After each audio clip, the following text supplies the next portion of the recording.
I'm going to tell you the story about the play Marooned. Originally, it was called Suicide Row, and originally it was a very much shorter play that went on with a series of plays in a group called Women, Men, Nazis, and Trucks. And I always felt when it went on, it was well received, but I always felt when it went on that there was a longer play there, something better. But because it dealt with suicide, and even in that time, I remember La Mama, who was like the place for new plays for dangerous theatre, even they said, that subject's too dangerous, but they allowed us to put it on anyway. We went from there and I forgot about it because I thought too hard to market even if I did write it, and even though I thought the idea was original good, we live in a country where people don't like talking about anything that matters. I'm not saying everybody, but the majority. Anyway, then Guy May killed himself, a mate of mine, another actor. And I felt compelled to write it for no other reason than just to get it out of my system. And I wrote it really quickly in 8 hours. And I knew the ending, I knew the beginning, I just had to find the middle. And it just came to me.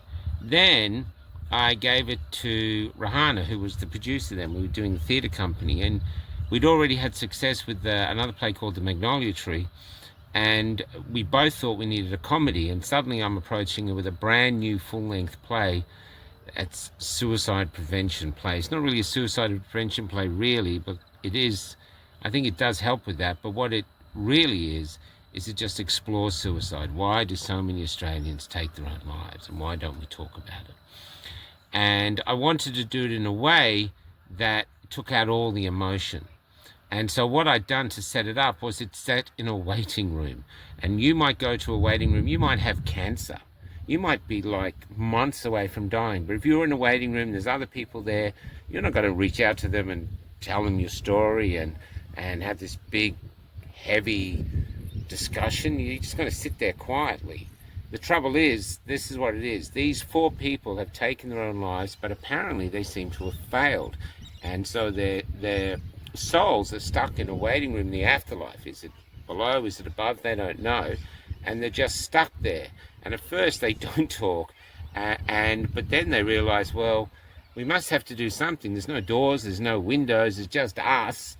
And this takes them on this really extraordinary journey. And anyway, look, I gave it to Rahana. I said, look, read this. And she looked at me, and with so much kindness, because she knew I was upset about Guy, that she said, look, we can't do this. It's impossible to market a play about suicide in this country. And so I asked her, well, can you just read it? She was the first one. She always read my things first. She reached the end. She was full of tears and really uplifted, because it's a very uplifting play. The tears are not sad tears. And she just looked at me and said, we have to put this on. And so we started the journey of Marooned.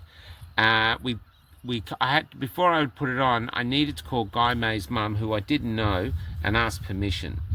And so I managed to get a number, a landline, and I called it. She took a while to answer. I was going to give up, but then she answered, and she sounded like, because he was her only child and she was separated, she sounded like it was someone talking in the back of a cave. She was so depressed. There was such a darkness to her. And then I've got to say, listen, you don't know me, I'm a friend of Guy's, I'm a playwright, I've written this play for Guy, I'd like you to read it, and I'm not going to put it on at all unless you read it, unless you approve it. So that was it. If she didn't approve it, it would never have gone on stage. 7 days later, I get a call from Felicity, and she goes, you've made me laugh when I never thought I'd laugh again. You made me smile. And she goes, you must put this play on. So we proceeded to. We found some actors. Most of them had never acted really before. Some, various actors, and they were passionately driven to put it on. And then it was all men. It was 4 men, because we're dealing with male suicide. Anyway, we rehearsed it in our living rooms. We rehearsed it in libraries. Of course, we could get no funding for it. There was no marketing. No one wanted to touch it. And so we just thought, we'll put it on in this small theatre, seated about 60 people, and we'll just see, we'll just put it on as a present for Felicity and for any of Guy's friends. Anyway, we put it on. and I was doing the lights to save money, and the play had finished, and the audience had not moved. They'd been silent all the way through it. They'd actually been giggling and laughing. But now there was just dead silence at the end. And I was thinking, do they think there's another act? Because they just weren't moving. So I had to get up and gingerly move down as if to say, thank you for coming. And I remember, to my dying day, I remember this guy. He was just looking forward, and he looked up to me dazed, and he looked like he had Vaseline on his face. And I was thinking, why has he got Vaseline on his face? And then I realized his face was covered with tears. And he said, did you write that? And then I got a hug like I'd never got from a man before. And then I had other men coming up. Like, I remember there was one lawyer, a few days later, there was this lawyer who, and I introduced myself before, because we're trying to build a theatre company. We couldn't rely on grants, so we needed to make a relationship with our customers. Anyway, he did not want to talk to me. He was pissed off. He'd been dragged there. So I thought, okay, I'll leave him alone. Anyway, at the end of the play, he came up to me, and he was from Shepparton, and he shook my hands with both hands. He shook one, and then he got the others, and he just looked at me and said, how do we bring this to Shepparton? It moved him. It reached him. He realised, because what the play does is it attacks the silence of suicide, which the government, I hate to say it, and all the organisations, they try to sugarcoat it in this. They don't get into the guts. Why are the people leaving? It's okay to say once a year, go, you okay, mate? Yeah, what the rest of the year? It's deeper than that. And so there was even a woman, I remember, I think it was the first or second show, and she came up to me and she was so composed. And one of the characters is called 1620. We don't know any of their names, just statistics. And he's 1620. He's about 50. And he's lost his job. He's lost his marriage. I mean, he's in a world of shit. And he just decided to leave. And as a lot of men do. Anyway, she goes to me, my husband is like 1620. He just took his life. And it was about a month before. And I was like, oh my God. Like, is she going to be devastated? And she actually told me, it really helped. She said, if he was there now, I know he'd want to get back to me. And we realized that the play, not only was it written in a way to sort of try and encourage people to stay with us, because by the end of it, most people feel that it's uplifting and makes you hungry to live. That's the reviews we've had time and time again. But we realized that it helps people who've lost people to suicide, because it allows them to see that maybe, it's fantasy, but what happened on the other side, and that these people who'd left them were desperate to get back but couldn't. And that really healed. There was even a woman in, it was a country town, because what happened was, I'll just finish the story. So she was in a country town, and her husband had killed himself. He was a Vietnam vet about 40 years before. And she stormed up to Rahana, and she had a letter, and she got really angry and said, I've never cried in 40 years, but your play made me cry. I can't stop crying. And it was really good for her. And so we knew we had something special. And then we got the ABC, when they liked me, did an interview with me where I just spoke like this and just told them about the play. And then everything went nuts. The army got in touch. They started touring it to their bases, because they said, and the army psychologist said this, and a lot of the generals tell me this, they tried every suicide prevention thing that the government had offered them. They were all useless. The men didn't care. They switched away.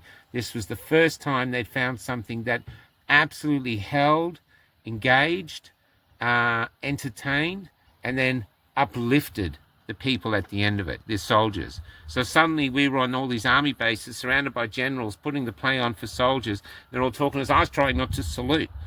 I've never been in the army, but I was trying, my hand wanted to salute. I'm thinking, well, you don't even know what you're doing.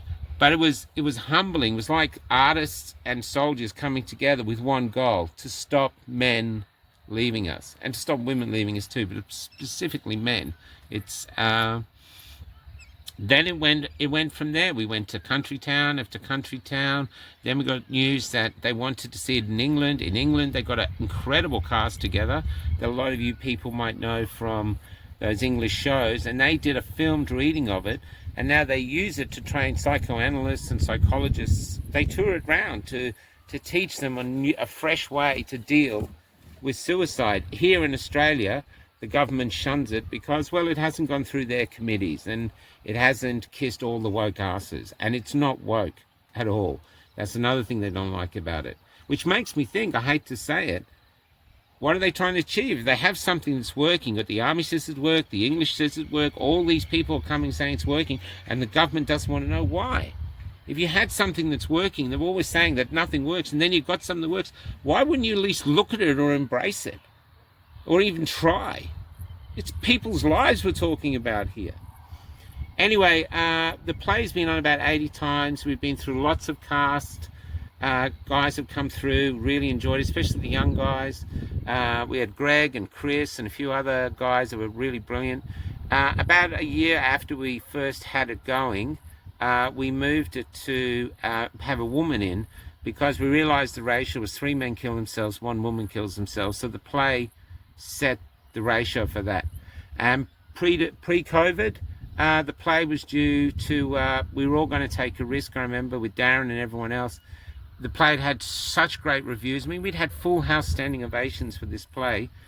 We were so confident with the army touring and everything else that we were going to take it to New York, to an off Broadway, and just go. We went there, we tried, we put it on, let's see what happens, just to know we did it. But we felt it had legs, and there has been interest from America. Anyway, the only reason the play is still going, and it people love it, so I'm glad it's still going, is because of Rahana. From the moment she said she had to put it on, she's been putting it on time and time again. She was doing that before there was even a role for it was just men. Now she plays the woman. It's a really important part. It's a great balance to the other 3 guys, and she's done a great job of it. But she is the heart of Marooned now. And I know she wants to make it in a movie. I wish her the best. It's so difficult to do that. But what I'm urging you to do, you will never be able to predict this play. And what it is, in your mindset now, because I know this is what I've seen time and time again, and it was in my mindset too. I decided to explore suicide using this filter of this waiting room. And I did not think, I just thought when I started writing it, this is going to be just heavy. I did not think I would find humor. I did not think I would find light in the darkness of suicide. But I did. I found humanity. I found 4 strangers who were left alone with each other, no one else. They don't know if it's any gods, they don't know what it is.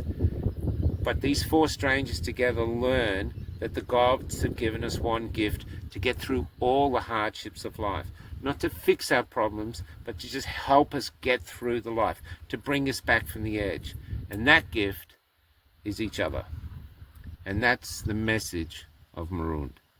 And it's on now in Colac, at Andrew Beale's, at the Red Rock Theatre, and in Crook. So I think it's the 12th and 13th. There's 2 shows. If you're in the area or you want a day out from the city, if you want to go and see a piece of theatre that's just going to move you and remain with you, then I urge you to not just support Rahana, but to support yourself by relearning how powerful truthful art can be, and go along and see Marooned.